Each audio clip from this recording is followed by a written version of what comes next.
So if you spent any time at all trying to build something online, I'm sure you've heard the advice. You know the one. You have to build a personal brand. Your face, your story, it has to be front and center. But what if that conventional wisdom isn't just optional? What if it's actually holding you back? Today, we're going to explore a completely different path, one where your work, and not your face, gets to be the star of the show.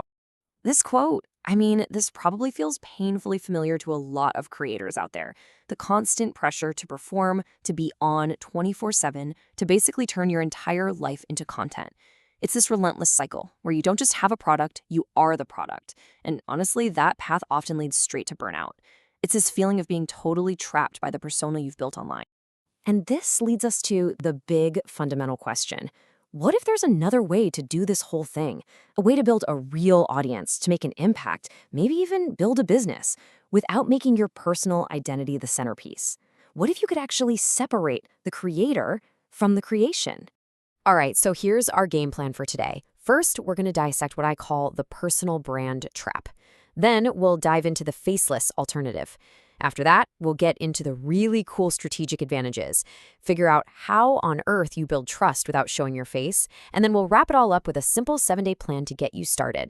Okay, first things first, let's really define the problem we're talking about here, because we've all been sold this very specific story about what it takes to succeed online. And for a lot of us, it's become a trap. This right here, this is the myth that we almost never question. It's basically the founding principle of the entire creator economy. And look, there's some truth to it, right? Of course. We're human, we're wired to connect with other humans. But that is not the whole story. And the parts that we tend to ignore are incredibly important. And this just lays it out so clearly. On one side, you have this simple myth we're all told. But on the other, you've got the hidden costs. There's that perpetual performance, that feeling that you're always on stage. Then there's identity entanglement, which is where your self-worth gets dangerously tied to your likes and follows. Zero separation. Your work is your life is your work. And maybe most importantly, there are very real safety risks, from online harassment all the way to doxing. But here's the good news. If you feel like you're caught in that trap, there is an escape hatch. It's a really powerful shift in perspective that puts the work, not the personality, back in the driver's seat. Let's dig into what that actually looks like. So what is a faceless brand, really? Look, it's not about hiding or being sneaky. It's just about shifting the focal point. Instead of your brand being centered on your face and your personal life, you center it on a powerful idea, a specific promise you make to your audience, and a style, both in your words and your visuals, that becomes instantly recognizable. I love this quote because it just nails the mindset shift. You are not the brand. You run the brand. The brand becomes a vessel, a container for your ideas that you, the human, get to operate. This creates this really healthy distance. It lets you guide the ship without having to be the ship.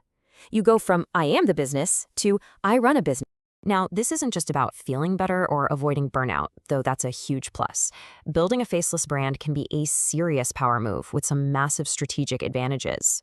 First up, you get true creative freedom. When your actual name and your face aren't attached to every single thing you do, the stakes just feel so much lower. A faceless brand is like a creative sandbox. You can try out weird ideas, you can pivot without having to make some big, awkward personal announcement. You can just kill projects that aren't working with zero damage to your reputation. The focus is on the experiment, not the ego. Okay, this one is huge. For many people, it's non-negotiable. A faceless brand creates this essential buffer, this firewall between your online world and your offline life. It makes it exponentially harder for strangers to connect your content to your home, your family, or your day job.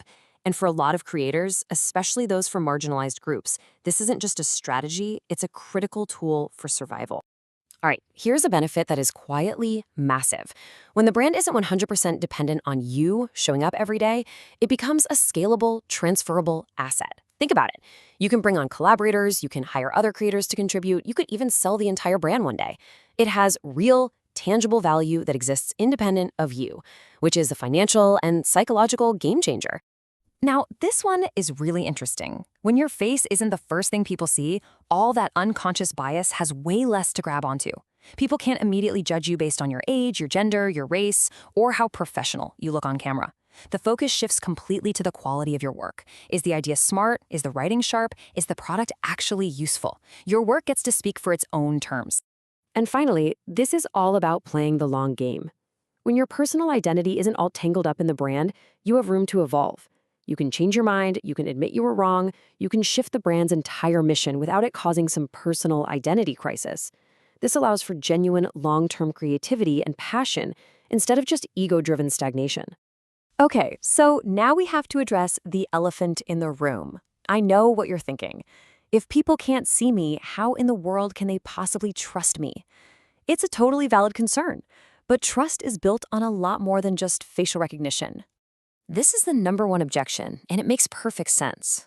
We've been taught our whole lives that seeing a face equals authenticity. But in reality, what people actually trust is consistency, competence, and clarity. And you can provide all of those things, and then some, without ever getting on camera. So how do you actually do it? How do you build that trust? Well, here's the blueprint. First, define a conceptual character. Are you the nerdy researcher, the brutally honest guide, the calm mentor? Second, make a crystal clear promise that your audience can count on. Third, develop a distinct voice that becomes your signature. Fourth, use a consistent and really intentional visual style. And finally, and this is my favorite, show receipts instead of selfies. This means proof of your work. Share case studies, testimonials, break down your process. That kind of stuff builds way more credibility than a profile picture ever could. All right, let's make this real. Enough theory. If this whole idea is sparking something for you, here is a super simple, low-pressure way to test it out for yourself. Here's the plan. It's simple. On days 1 and 2, you just design the container. Pick a name, define your brand's character and its promise. Day 3, you set up one single home base, maybe a newsletter or just one social profile.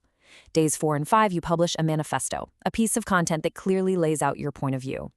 Day 6, share a few short, punchy pieces that prove your promise. And on day 7, you just make one tiny sustainable commitment. Like, I'm going to post once a week for the next 8 weeks. That's it. Super low stakes, but you'll learn a ton. Ultimately, this is the real promise of building a faceless brand. It's not about hiding. It's about being known for the right things, for your work, your thinking, your unique perspective. It lets you build a truly deep connection with an audience, but on your own terms, protecting the things that are most important along the way. So, I'm going to leave you with this question to chew on. If you took away all the pressure of being the face, the personality, the product, what ideas would you finally feel free to explore? What would you actually create? The answer might just surprise you.